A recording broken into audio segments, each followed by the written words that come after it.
अपने सहयोगी सुमित कुमार जी के साथ इस वक्त मौजूद हूँ जनपद सहारनपुर के गागालेड़ी में। हमारे साथ सपा कार्यकर्ता मौजूद हैं यहाँ पे कार्यालय पे, जो बुजुर्ग मुआफी जी ये भी मौजूद हैं। उनसे जानेंगे अपने अपने क्षेत्र में देहात विधानसभा में उन लोगों ने मेहनत की है, रिस्पॉन्स उनको क्या मिल रहा है। हमारे साथ अभी जो दूर दराज से चल के इस देहात विधानसभा को संपूर्ण करने के लिए और विजय कराने के लिए यहाँ पे आए हैं आशू मलिक जी को, उनसे जान लेते हैं उनका परिचय, नाम जानना चाहेंगे आप। दिलदार मलिक। कहाँ से आए हैं आप? मोदी नगर विधानसभा से। हमने यहाँ देखा घूम के मंत्री जी को जो जीत हो रही है बाहरी भरकम वोटों से हो रही है, और जो भी लोगों की समस्या थी उन लोगों की कुछ अभी भी पूरी कर दी हैं, क्योंकि मंत्री जी थे वो पहले पूर्व मंत्री जी, और क्या नाम है उन्होंने वादा किया है लोगों से, जो समस्या रखी है जो समस्या पहले पूरी कर दी है वो ठीक है। लोग उत्साह हुए उसको देख के जो समस्या पूरी हुई है, और आने वाले टाइम में सरकार बननी है समाजवादी की, जो भी समस्या किसी की भी होगी वो समस्या पूरी करी जाएगी। और यहाँ से जो आशू मलिक पूर्व मंत्री विधायक MLC रह चुके हैं और अब वे भारी भरकम वोटों से जीतेंगे। सहारनपुर देहात सीट है ये। आप इतने दूर से चल के आए हैं, कितने दिन हो गए आपको यहाँ पे? मैं 10 तारीख में हमारे यहाँ वोटिंग डली थी, मैं 10 तारीख में वोटिंग करके शाम 5 बजे से वहाँ चल कर आया था, शाम 5 बजे चल दिया था, और मैं यहाँ रात 11 साढ़े 11 बजे आया 10 तारीख में। जब से हम मेहनत कर रहे हैं और यहाँ के लोगों को मैं देखा बहुत उत्साह है, और भारी भरकम वोटों से मंत्री जी को विजय बनाएंगे। कम से कम 1 लाख वोटों से मंत्री जी जीत के विधानसभा लखनऊ में पहुंचेंगे। जनता की समस्या है 2-3 दिन के अंदर अंदर आपने वो किस प्रकार से परख ली है, आपको कैसे पता लग गया इतनी जल्दी? लोगों ने हमें बताया कि हमारी इतनी समस्या थी, मंत्री जी ने पहले भी पूरी करी, और हम लोगों के बीच में जा रहे हैं, और अभी हम लोगों के बीच से आए हैं। मंत्री जी ने जो उन्हें आश्वासन दिया है वो भी पूरा करेंगे, और जो कर दिए समस्या उसी से उत्साह होकर मंत्री जी को 1 लाख वोटों से कम विजय बनाएंगे। यहाँ इन जुमलेबाजों की सरकार को बिल्कुल निस्तो नाबूद कर देंगे।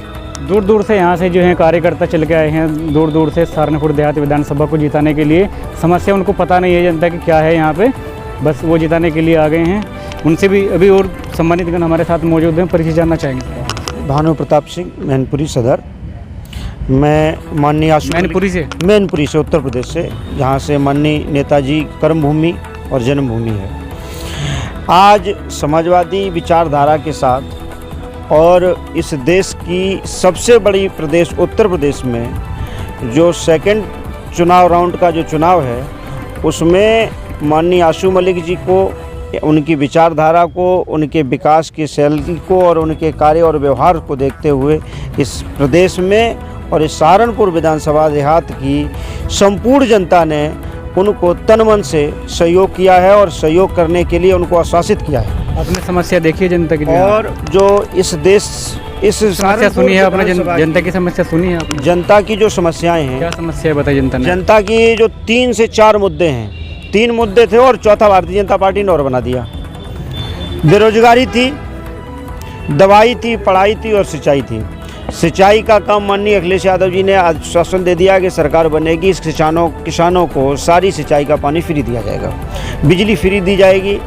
तीसरी जो चीज़ इस प्रदेश की और इस सहारनपुर के जो क्षेत्र की प्रॉब्लम थी वो थी सुरक्षा व्यवस्था, कानून व्यवस्था। उस कानून के राज को कायम करने के लिए और इस प्रदेश में सबसे बड़ी जो चीज़। आपने कितने गांवों का दौरा किया है अभी जो यहाँ के क्षेत्र के कार्यकर्ता हैं उनके साथ में मिले? सहारनपुर देहात में विधानसभा क्षेत्र में 396 बूथ हैं, और 396 बूथों पे मैंने 280 बूथों का निरीक्षण कर चुका हूँ। और आज रात से लेकर कल सुबह तक सारे बूथ अध्यक्षों ने ये तय कर रखा है, और समाजवादी पार्टी के सिपाहियों ने क्या समस्या बताई? जनता को अपनी समस्या से मतलब होता है, उनकी जो परेशानी लॉकडाउन के समय में आई थी, और भी जनता की जो समस्याएं हैं वो सिंचाई के लिए पानी, दवाई, अस्पतालों में दवाइयाँ नहीं हैं। कोरोना काल में लोग सब जो इस स्थिति में ख़त्म हो गए, जो जिंदा डेड बॉडियाँ दफना दी गई, ऐसा काम इस सहारनपुर देहात में जब हुआ, लोगों ने जब मिले तो लोगों ने कहा कि स्वास्थ्य की ऐसी बुरी स्थिति है कि जिला अस्पताल में डॉक्टर नहीं है, दवाई नहीं है, चिकित्सा की ऐसी स्थिति और शिक्षा की स्थिति ऐसी है कि बस से बदतर। वैसे भी तो स्थितियां ऐसी हो चुकी हैं कि समाज पूरे तरह से विघटित कर दिया है और भारतीय जनता पार्टी हिंदू मुस्लिम का चुनाव कर रही है।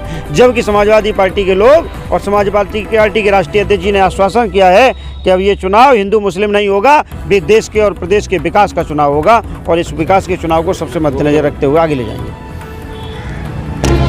इसी कड़ी को आगे बढ़ाते हुए हमारे साथ सहारनपुर का जाना माना चेहरा है, पूर्व चेयरमैन हैं ननोता के अफजाल खान जी हमारे साथ मौजूद हैं। उनसे जानेंगे देहात विधानसभा क्षेत्र का क्या रुझान लग रहा है आपको सर?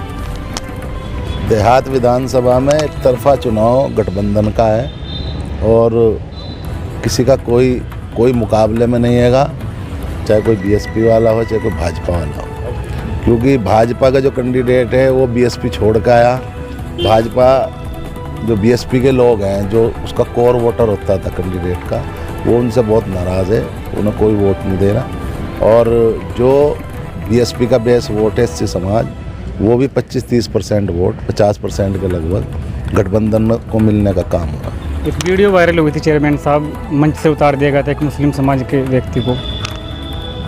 ऐसा है, देखो मंच पे किसी के भी मान लो धक्का भी लग जाए, उसमें मुस्लिम समाज या हिंदू समाज नहीं होना चाहिए, ना उसे किसी तरह का वो होना चाहिए। रही बात आपस में कार्यकर्ताओं में क्या गुटबाजी है, उसे अगर कोई मुस्लिम समाज से जोड़ने लगे किसी भी आदमी से तो वो ठीक नहीं है।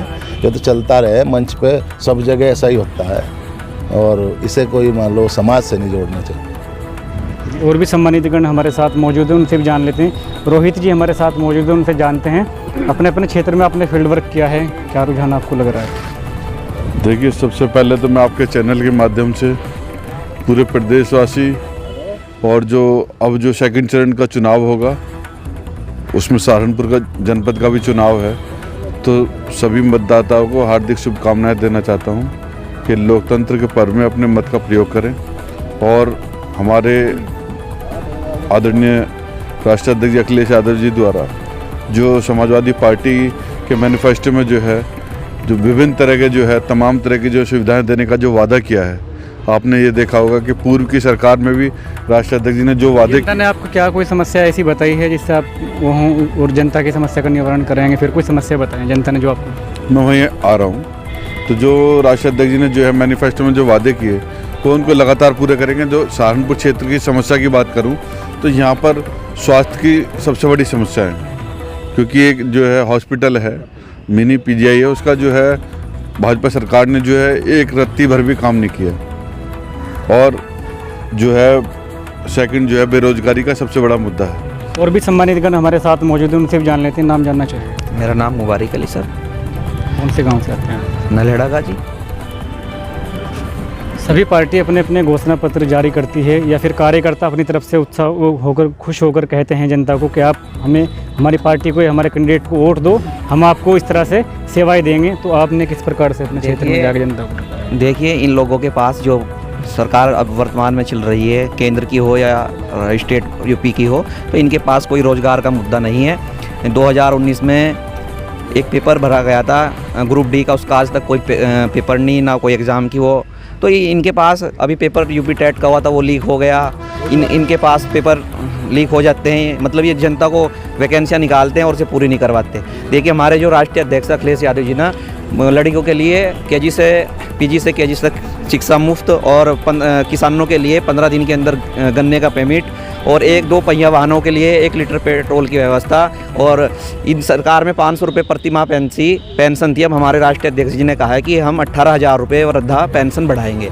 तमाम तरह की योजनाएं निकाल ली है सभी वर्ग के लिए, नौजवानों के लिए, खास करके पहले ही कैबिनेट में जो बेरोजगार युवा फिर रहे हैं उनको 10 लाख नौकरी देने का वादा किया है राष्ट्रीय अध्यक्ष जी ने। जनता का ये कहना है कि अगर सपा सरकार बनती है तो हर एक व्यक्ति थाने के अंदर अपना कुर्ता और एक पजामा लेकर जाता है और ये पहन के जाता है, कहते हैं मैं नेता हूँ और मेरे हिसाब से कार्य होगा, और थाने भरे रहते हैं, करप्शन ज़्यादा हो जाता है। जनता का कहना है, इस पर क्या कहेंगे? ये तो तरह तरह के विपक्ष आरोप लगाता है, ये कोई मुद्दे नहीं, खोखले बातें हैं ये सब। समाजवादी पार्टी एक सम्मानित पार्टी है और सभी का सम्मान करती है, सभी वर्ग को साथ लेके चलने वाली पार्टी है। महासम्मेलन में एक मुस्लिम व्यक्ति को इतनी बड़ी दाढ़ी उनको थी और मंच से उतार दिया गया था। देखिए, माननीय हमारे चेयरमैन साहब मेरे से पहले ये बात आपको बता चुके हैं बार बार किसी भी बात के बारे में आपको नहीं वो करना चाहिए। अभी क्षेत्र में क्या रुझान आपने देखा है? क्षेत्र में रुझान जो है जगपाल है, अजब सिंह हैं, आसू मलिक जी हैं, और मुस्लिम समाज की अगर बात करें तो असदुद्दीन ओवैसी साहब यहाँ पे आए हैं। मुस्लिम वोट कहीं ना कहीं डाइवर्ट होगा। और एसटी समाज की अगर बात करें तो चंद्रशेखर आज़ाद जी आज़ाद समाज पार्टी यहाँ पे लेके आए हैं, तो एसटी समाज का वोट डाइवर्ट होगा। तो आप अपनी जीत किस प्रकार से देख रहे हैं? देखिए, हमारे जो कैंडिडेट हैं मंत्री, पूर्व मंत्री आसू मलिक जी, ये बहुत ही काबिल आदमी है। इन्होंने बहुत काबिल काम कराए हैं। तो ये अपने वहाँ वादे कर रहे हैं लोगों से कि हम बच्चों के लिए खेल कूद का साधन, स्वास्थ्य की, राष्ट्रीय अध्यक्ष जी भी कह गए हैं कि मेडिकल कॉलेज, हमारी सरकार बनती है मेडिकल कॉलेज में को ऐसी व्यवस्था दे देंगे कि ताकि आपको कहीं भी इलाज के लिए बाहर ना जाना पड़े, यहीं पे इलाज हो और बाहर के लोग यहाँ पे आए। बहुजन समाज पार्टी के द्वारा शेख उल हिंद मौलाना महमूद हसन मेडिकल कॉलेज बनाया गया था, उसका नाम कुछ और था।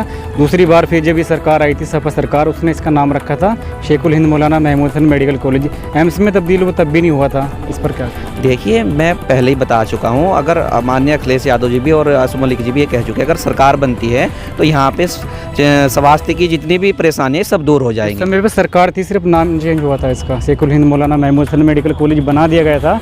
और मुस्लिम समाज को जो है उसमें लगा के हम लोगों के फेवर में सरकार है, और जो एससी समाज के लोग हैं उनको लगा के ये लोग जो है हमारे से कट रहे हैं और नाम इसका चेंज। ये खोखली बातें हैं। सरकार सुविधा देने की बजाय नाम चेंज किया। नहीं, सुविधा भी मिली, बहुत सुविधा मिली है, और इस बार सरकार बनेगी, काफ़ी सुविधा मिलेगी। ठीक है सर, चलिए, सब ने अपने विचार रखे हैं और भी तरह तरह की क्षेत्र की जो समस्या थी। लास्ट बात यह है कि आदमी को लोकतंत्र है हमारा, इसमें वोट देने का सभी को अधिकार है। सभी से अपील है कि आप अपना मत का प्रयोग करें। कैमरा पर्सन सुमित कुमार जी के साथ आस मोहम्मद बने रहे नए अपडेट के लिए नॉर्थ एक्सप्रेस न्यूज़ के साथ।